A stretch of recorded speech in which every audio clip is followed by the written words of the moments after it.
Anyong mga katongs, good morning! So, welcome back to my channel.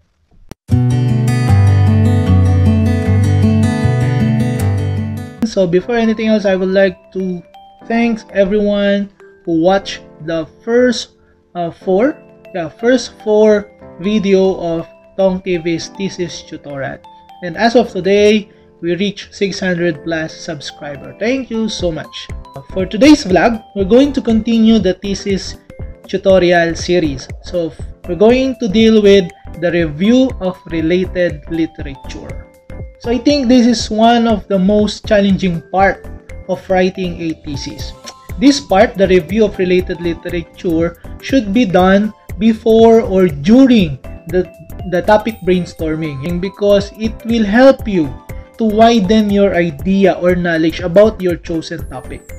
So if you missed that video, you can browse my channel and look for the thesis tutorial vlog number 2.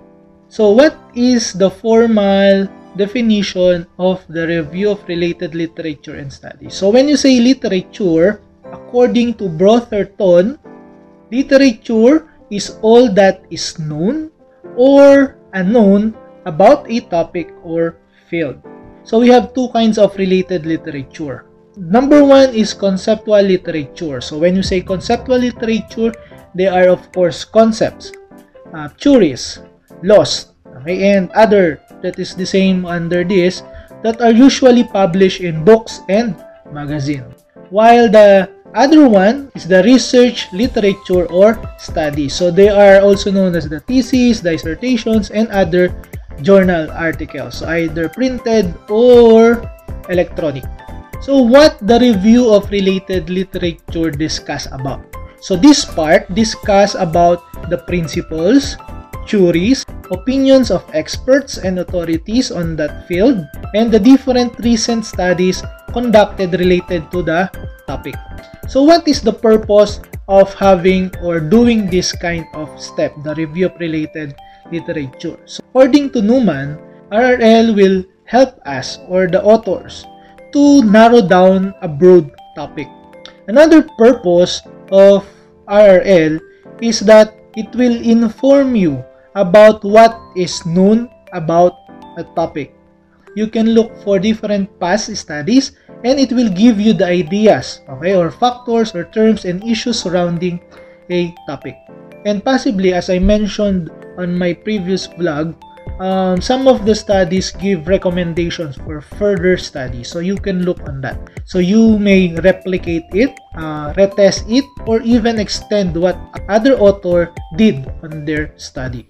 And of course, it will give you example of what is the exact final research output or what it looks like in a final form.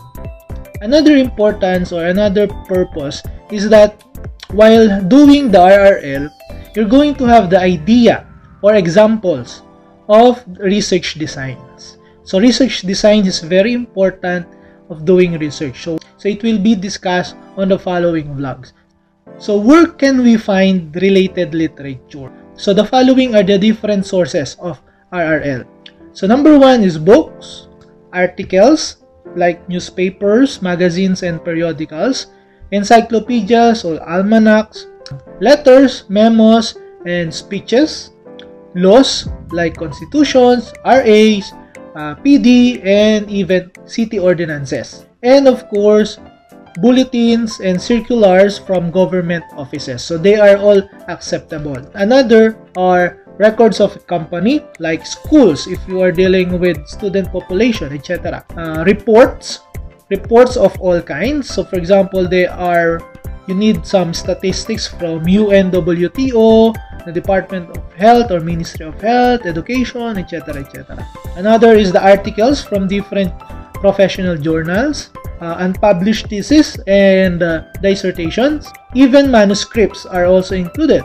And of course, all online resources like e-journal sites and online materials that are downloadable. Of course, be careful with Wikipedia. Wikipedia can only be used for browsing, okay, or looking for a general knowledge, but to use Wikipedia as one of your references, it's not allowed. So what are the literature review process? How are you going to do that? Are you just going to the library or browse the internet and that's it? No. So according to Newman, so these are the following steps.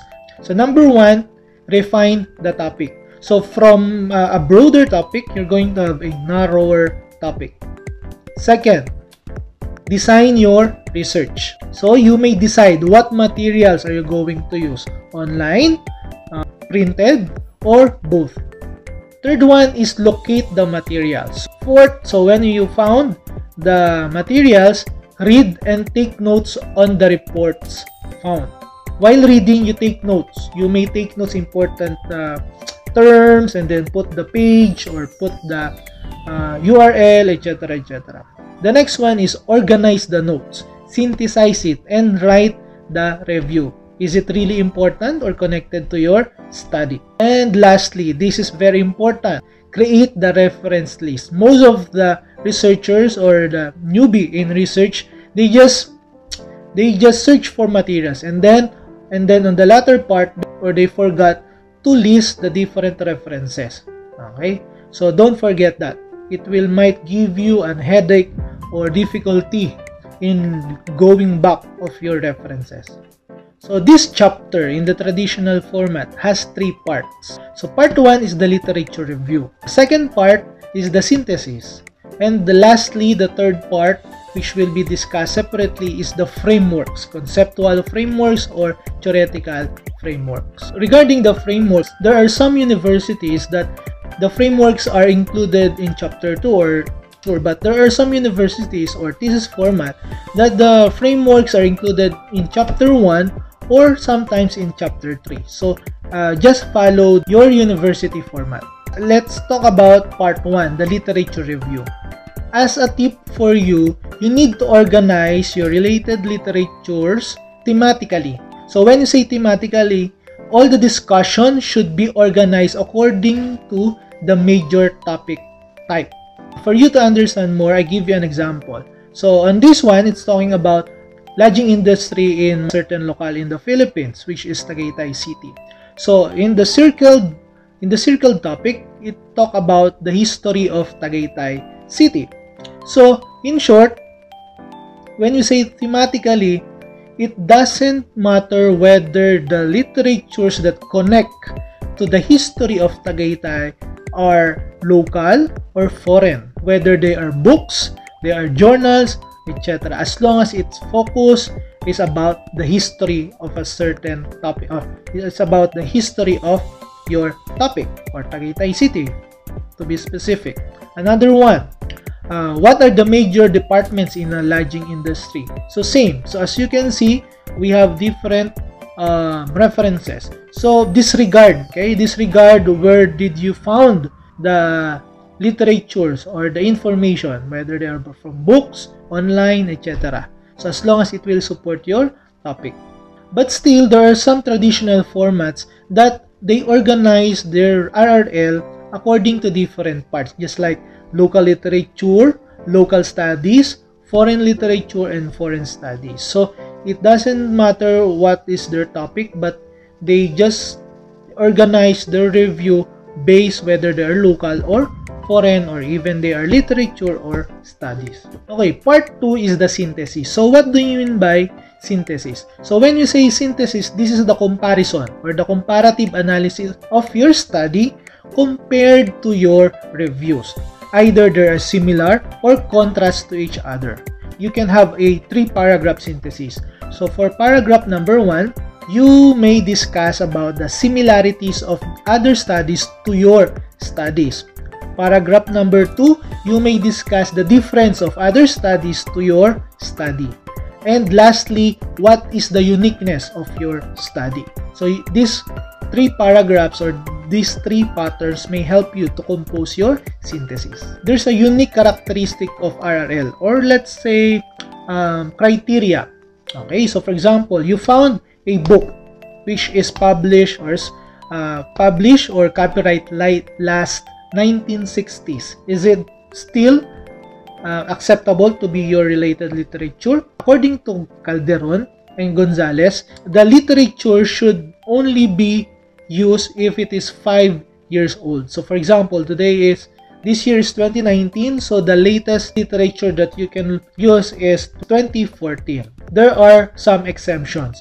So the exempted are the universal treaties, so the treaties of different countries or organizations, etc., laws and theories, and even formulas. So you may use that in your study even though they are beyond the 5-year rule. Remember that.